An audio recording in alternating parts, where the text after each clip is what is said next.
Welcome to Penrose Learning, where we make understanding easy. You start in Settings because color filters live under Accessibility. Open Settings, tap Accessibility, then Display and Text Size. Once there, make sure Color Filters is visible and enabled. This controls the tint and grayscale options. You need to know why.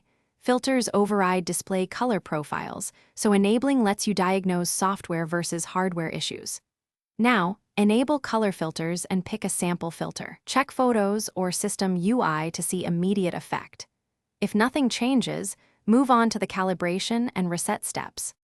Once color filters is active, test each preset, grayscale, red/green, green/red, blue/yellow, so you know which axis is off.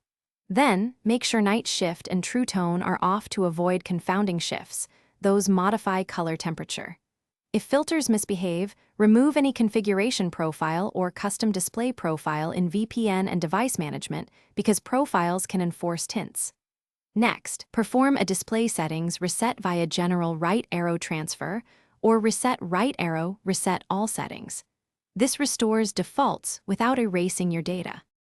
After resets, restart your iPhone and install the latest iOS update because software fixes often resolve color filter bugs. Make sure Accessibility shortcut isn't toggling filters accidentally. Disable it and test again. If the tint persists, back up and, as a last software step, restore your device via Finder or iTunes.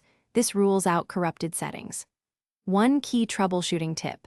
If color shifts remain after a restore, it's likely hardware. Seek Apple support or an authorized repair because display or sensor faults require service.